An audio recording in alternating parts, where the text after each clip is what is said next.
Hey there, I'm Anna, your secret keeper. If you've got a story that deserves to see the light, I'd be more than happy to share it, completely anonymous. Don't worry, you're safe here. I'll leave my Instagram link below in case you'd like to talk freely without anyone judging you. Now, find a quiet spot, put on your headphones, and let's dive into this story. In a small town on the edge of Paris, a place that always smells like rain, where you can hear people's footsteps echoing over old stone streets, there was a little boy named Lucas. He always had this shy look on his face and these eyes that carried some kind of fear no one could really name. He was 9 years old, quiet, smart, and he loved to draw. He dreamed that one day he'd be an artist. But that dream, it broke in just one day. His teacher, the man he looked up to, took something from him that he could never get back. Inside a small classroom, with sunlight slipping through the window, that's where the first wound happened. And it wasn't just on his body, it was in his soul. From that day on, everything changed.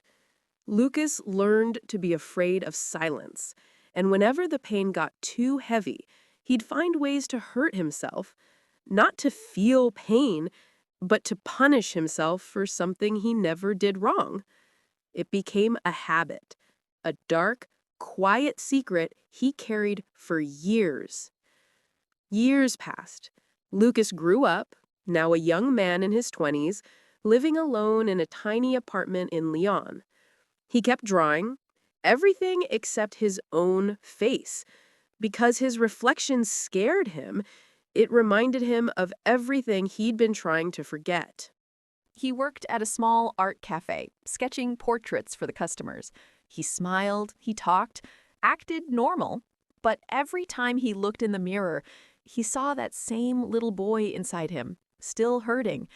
And one day, she walked in, a girl with brown hair and the kind of face that just felt safe. Her name was Eliza. She smiled like morning light, not loud, not forced, just real. She came in for a cup of coffee, but when she saw him sketching, she stopped, looked at his drawing, and said with a soft smile, "Your art looks sad, but it's a beautiful kind of sad." And from that moment, everything started to change. Eliza was different. She didn't try to understand him by force. She didn't ask about his past. She just made him feel safe. She told him stories about her childhood in the French countryside, about her mom who loved flowers, and her dream to open her own art gallery someday. And he listened, really listened, like the world around him didn't exist anymore. For the first time in years, Lucas started to smile, genuinely. He began to paint with colors that weren't gray anymore. He began to dream again. But the past never dies that easy. One rainy night, on his way home from the cafe, he saw someone standing across the street. It was his old teacher. Older now, gray hair, but the same eyes, the same look. And in just 1 second, every sound, every fear, every memory came rushing back. He went home shaking, couldn't breathe, and started falling back into the same darkness he thought he'd escaped. But this time, Eliza was there. She walked into his apartment and found him sitting on the floor, his eyes red, his hands trembling. She moved closer, slowly, and whispered, "Tell me, what is it that scares you this much?" He didn't answer at first. Silence. Heavy silence. Then he looked at her and said, his voice barely holding together, "I'm not who you think I am, Eliza. There's something really dark inside me." That was the first time he'd ever said it out loud, the first time he heard his own truth. And from that moment, his real battle began, between the past that wanted to pull him down and the love that tried to pull him back up, between guilt and hope, between the light and the shadow. So the question is, Will she love him even after knowing everything? Is love enough to heal a wound that's been bleeding for years? Or will his past win and drag Lucas back into the darkness again?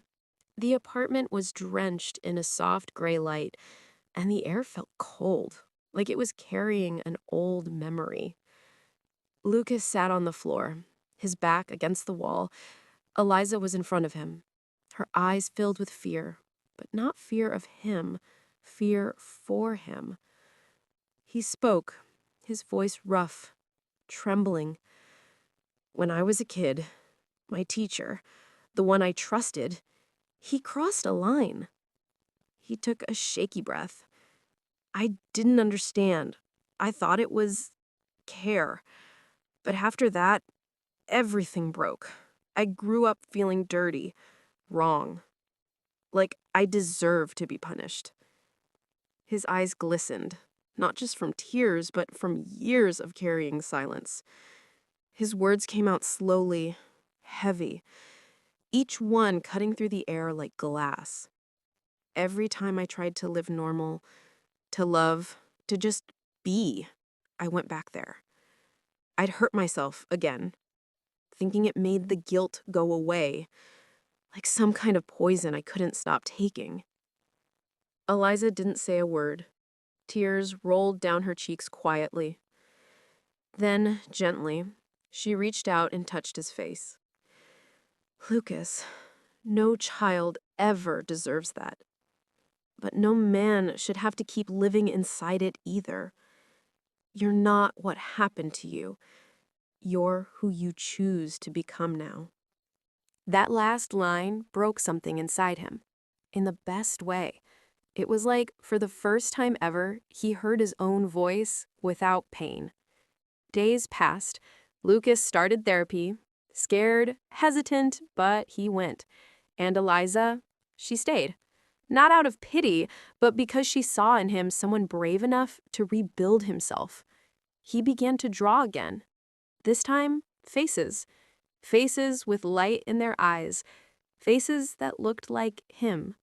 But life never lets go that easily.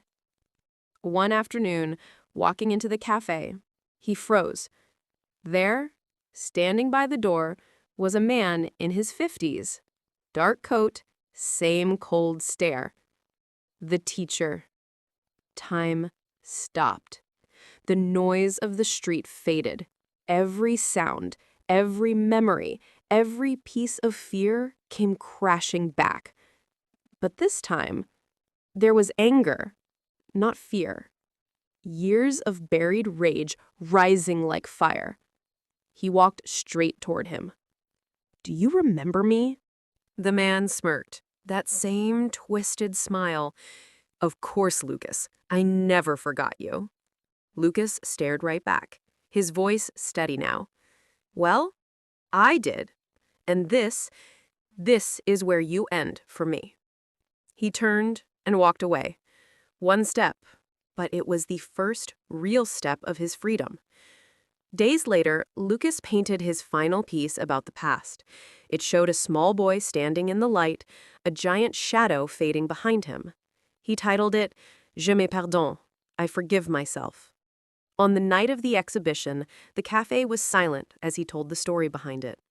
Eliza stood in the crowd, eyes full of pride and tears. At the end, he took her hand, his voice calm, strong. "I'm not a victim anymore." Maybe the past never disappears completely, but when you face it, really face it stops being a curse and becomes just a story, one you finally got to write the ending of.